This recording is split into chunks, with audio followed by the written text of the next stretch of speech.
शहर की posh colony, Shastri Nagar, housing board व माहेश्वरी भवन आदि क्षेत्रों में हाई टेंशन लाइनें आए दिन लोगों के लिए बड़ी परेशानी का सबब बन रही है।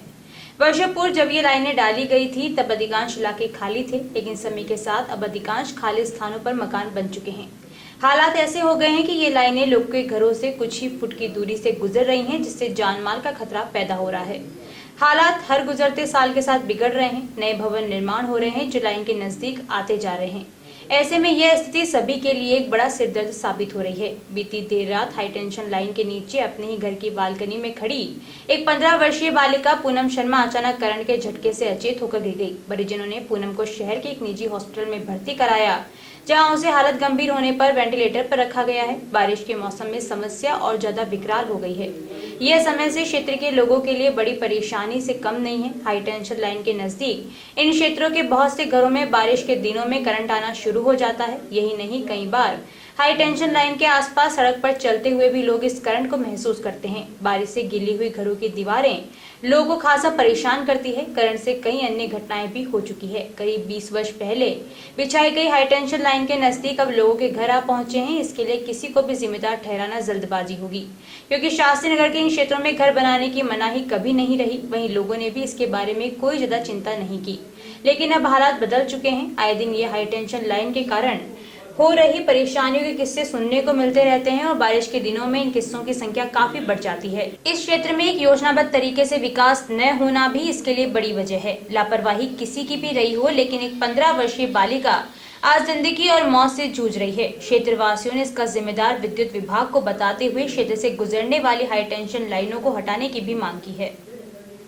शास्त्री नगर माहेश्वरी भवन के सामने वाली गली में मेरी पोती रात को छत पे खाना खा के बालकोनी में गई थी। बालकोनी में जाते ही एकदम करंट का मतलब वो लाइन निकल रही थी 11,000 वोल्टेज की, और जाते एकदम करंट का झटका लगा और मेरी बच्ची बेहोश होकर पड़ गई और यहाँ पे हॉस्टल में लाया गया, अरिहंत हॉस्टल में। और यहाँ वेंटिलेटर पे अभी है, सीरियस है।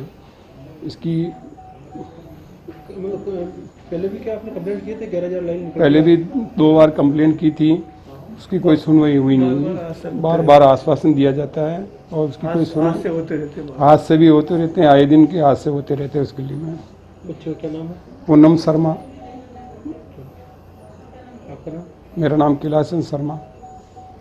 ये शास्त्री नगर में माहेश्वरी भवन के सामने जो 11,000 की लाइन जो जा रही है, इनके खंभे देखो बिल्कुल पास में मकानों के बिल्कुल छतों के बिल्कुल टच हो रहे हैं और ऐसी पोजीशन है कि आए दिन यहाँ हादसे होते रहते हैं।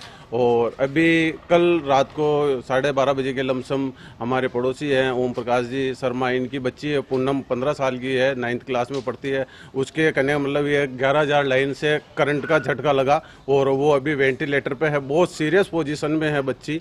और ये आए दिन हादसे हो रहे हैं। हम आए दिन रिपोर्टें करते हैं, बताते हैं उन लोगों को कि भी हमारे यहाँ मोहल्ले के अंदर 11,000 लाइन को हटाया जाए, पर कोई कार्रवाई नहीं हो रही है, किसी को कोई परवाह नहीं है। हम इस चीज़ के लिए आंदोलन भी करने की जरूरत पड़ी तो हम करेंगे, पर ये 11,000 लाइन को हटाने की पूरी कोशिश करेंगे। हम शास्त्री नगर सोलंकी टाकीज रोड के वहाँ पर माहेश्वरी भवन के सामने वाली जो गली है, रात को 12 बजे ओम प्रकाश जी की जो लड़की है करीब 15 साल की, जो अपने घर पर थी और अंदर ही वहाँ पर खड़ी थी और उसी गली के अंदर 11,000 वोल्टेज की जो लाइन निकल रही है उसका खिंचाव किया, झटका लगा और वो अभी अनकॉन्शियस होकर अरिहंत हॉस्पिटल में भर्ती है। मैं सोचता हूँ भीलवाड़ा शहर में ऐसी कई लाइनें बिजली विभाग की लापरवाही के कारण निकाली गई है, जो आए दिन दुर्घटनाएं हो रही है।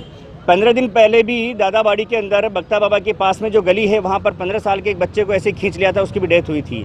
और बिजली विभाग की लापरवाही के कारण जो आए दिन घटनाएं हो रही है, मैं सोचता हूँ बिजली विभाग के अधिकारी जहाँ पर इन ओर ध्यान नहीं दे रहे हैं और सिक्योर कंपनी को ठेका दे रखा है। अब मेंटेनेंस वो करती है या ये करती है, जनता को इस बात से कोई लेना देना नहीं है। जनता की जेब से पैसा जाता है और सिक्योरिटी के नाम पर, सुरक्षा के नाम पर आम जनता को कोई भी व्यवस्था नहीं की जा रही है। मैं सोचता हूँ ये बहुत ही दुर्भाग्यपूर्ण है।